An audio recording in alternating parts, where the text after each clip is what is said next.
جب طالبان نے کابل شہر اور 95% افغانستان پر اپنا کنٹرول مکمل کیا تو پھر باقی افغانستان پر ان کی گزشتہ 2 سالہ صاف و شفاف حکومت کی شہرت کی وجہ سے یہ خطرہ لاحق ہو گیا کہ افغانستان باحیثیت ایک قومی ریاست دنیا کے نقشے پر یہ ثابت کرنے کے لیے کافی ہوگا کہ اسلامی شریعت کے ثمرات کس قدر قابل عمل ہیں۔ ایران میں اسلامی انقلاب نے ارد گرد کی شیعہ آبادی میں ایک انقلابی روح پہلے سے ہی پھونک رکھی تھی، اور لبنان سے لے کر عراق، بحرین اور یمن کی شیعہ آبادی کے دل سے ان ممالک پر جنگ عظیم اول کے بعد عالمی طاقتوں نے اپنے جن چہیتے، کاسا لیس اور امت کے غداروں کو اقتدار کی مسندوں پر بٹھایا ہوا تھا۔ ایسے تمام بادشاہوں کا خوف بہت حد تک نکل چکا تھا۔ اسی طرح اگر اس خطے میں سنی مسلمانوں کے لیے ایک ماڈل ریاست وجود میں آ جاتی تو یہ اتنا بڑا خطرہ تھا جس کا ادراک پوری مغربی دنیا، اسرائیل اور خصوصاً بھارت کو فوری طور پر ہو گیا۔ وہ منافق اور دوگلی مغربی دنیا جو دنیا کے ہر آمر، ڈکٹیٹر اور فوجی مارشل لا ایڈمنسٹریٹر کی حکومت کو فوراً تسلیم کر لیتی تھی، اس نے طالبان کی اسلامی شرعی حکومت کو تسلیم کرنے سے انکار کر دیا۔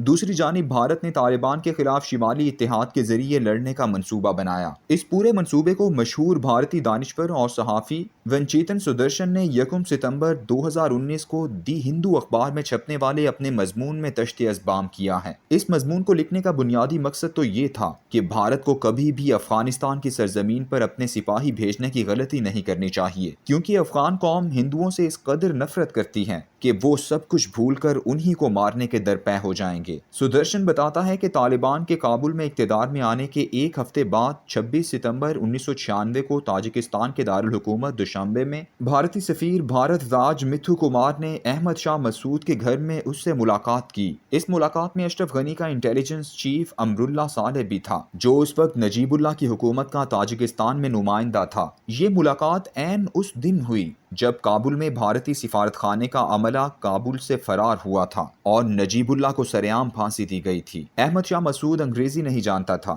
اس لیے مترجم کے فرائض امراللہ صالح نے ادا کیے۔ بھارتی سفیر سفارت خانے کے ڈیپٹی سربراہ ڈاکٹر ایس اے قریشی کو بھی لے گیا، جو مسلمان تھا اور فارسی پر عبور رکھتا تھا۔ پہلی ہی میٹنگ میں احمد شاہ مسعود نے اپنی مشہور عام ٹوپی سر سے اتار کر میز پر رکھی، پھر اپنے سر پر ہاتھ پھیرا اور پھر کہا کہ اگر اسے افغانستان میں اتنی جگہ بھی مل جائے تو وہ طالبان سے جنگ کرتا رہے گا اور اس جنگ کے لیے اسے بھارت کی مدد چاہیے۔ اس نے اپنی خواہشات کی ایک طویل لسٹ بھارت کے سفیر کو پکڑا دی، جو متھو کمار نے بھارت بھیج دی۔ بھارتی حکومت نے یہ سوال پوچھا کہ اس کے بدلے ہمیں کیا ملے گا۔ متھو کمار نے جواب دیا، احمد شاہ مسعود اگر طالبان سے لڑے گا تو وہ دراصل پاکستان ہی سے لڑے گا اور بالآخر یہ ہماری ہی جنگ ہوگی۔ جنگ شروع ہوئی تو احمد شاہ مسعود کے مطالبات کی فہرست وقفوں سے طویل ہوتی گئی۔ بھارت ان میں سے چند چیزیں بھیج دیتا اور باقی کو مؤخر کر دیتا۔ اس صورتحال سے بے چین ہو کر سفیر نے اپنی حکومت کو لکھا کہ ہم نے احمد شاہ مسعود کو مایا آکسیجن میں پھینک دیا ہے، مایا اسے زندہ نہیں رہنے دے گی اور آکسیجن اسے مرنے نہیں دے گی۔ اس خط کے بعد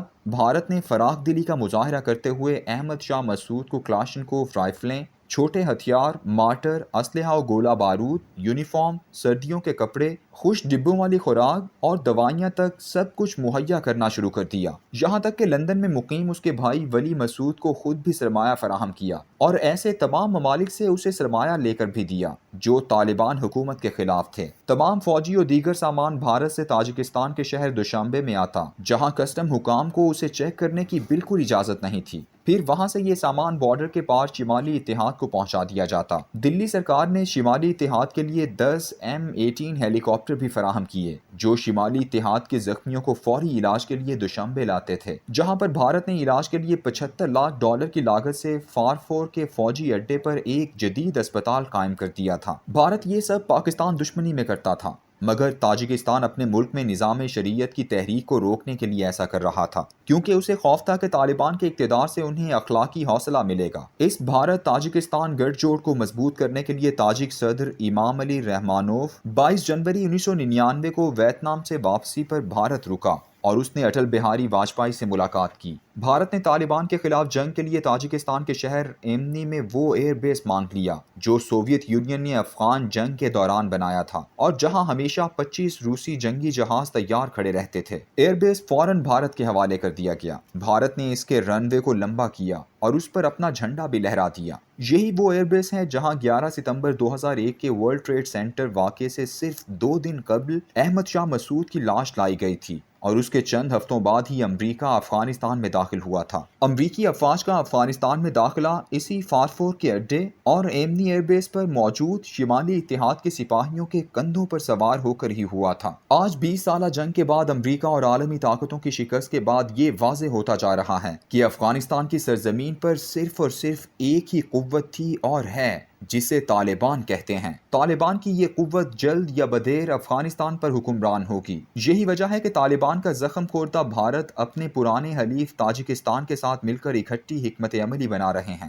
تاجکستان کا خیال ہے کہ وہاں پر موجود کالعدم حزب نہضت اسلامی کے لوگوں کو طالبان کے برسر اقتدار آنے کے بعد ایک نیا ولولہ ملے گا، جبکہ بھارت کی شمالی اتحاد کو لاکھوں ڈالر کی خفیہ عسکری امداد ضائع ہونے کا قلق اور دکھ ہے۔ اس کے ساتھ ساتھ بھارت نے افغانستان میں 3 ارب ڈالر سے جو ترقیاتی کام کیے تھے وہ ساری سرمایہ کاری ضائع ہو گئی ہیں۔ افغانستان میں بھارت دوستی اور پاکستان دشمنی کا جو پودا لگایا گیا تھا اسے طالبان کی فتح نے جڑ سے اکھاڑ دیا ہے۔ دوستی و محبت کا یہ عالم تھا کہ افغانستان کی پارلیمنٹ کی عمارت جو بھارت نے بنائی تھی اس میں 25 دسمبر 2015 کو افتتاحی تقریب میں نریندر مودی نے تقریر کرتے ہوئے کہا تھا کہ پاکستان نے آپ کو ہم سے دوستی سے روکے رکھا اور آج ہم پاکستان کو شکست دے کر آپ سے دوستی کی روایت کو زندہ کر رہے ہیں۔ اسی دن مودی اور اشرف غنی نے واجپئی کے نام پر اٹل بلاک کا افتتاح بھی کیا۔ بھارت اور تاجکستان گزشتہ 1 سال سے منصوبہ سازی کر رہے تھے کہ اگر امریکی افواج چلی گئیں تو تاجکستان کے پرانے آزمائے ہوئے راستے اور طریقے کو کیسے استعمال کرنا ہے، لیکن مومن کی فراست رکھنے والے طالبان نے سب سے پہلے اپنی اور تاجکستان کی سرحد کو ہی محفوظ کیا۔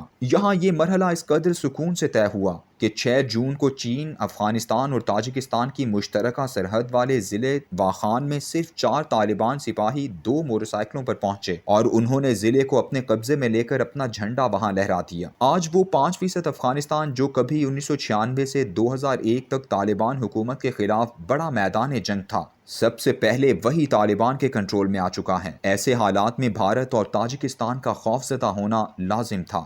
جاری ہیں۔ نوٹ: ایک محترمہ کو کیمو تھراپی کے انجیکشن کی ضرورت ہے، کوئی صاحب حیثیت اس نمبر پر خود بندوبست کر کے لگوا دیں۔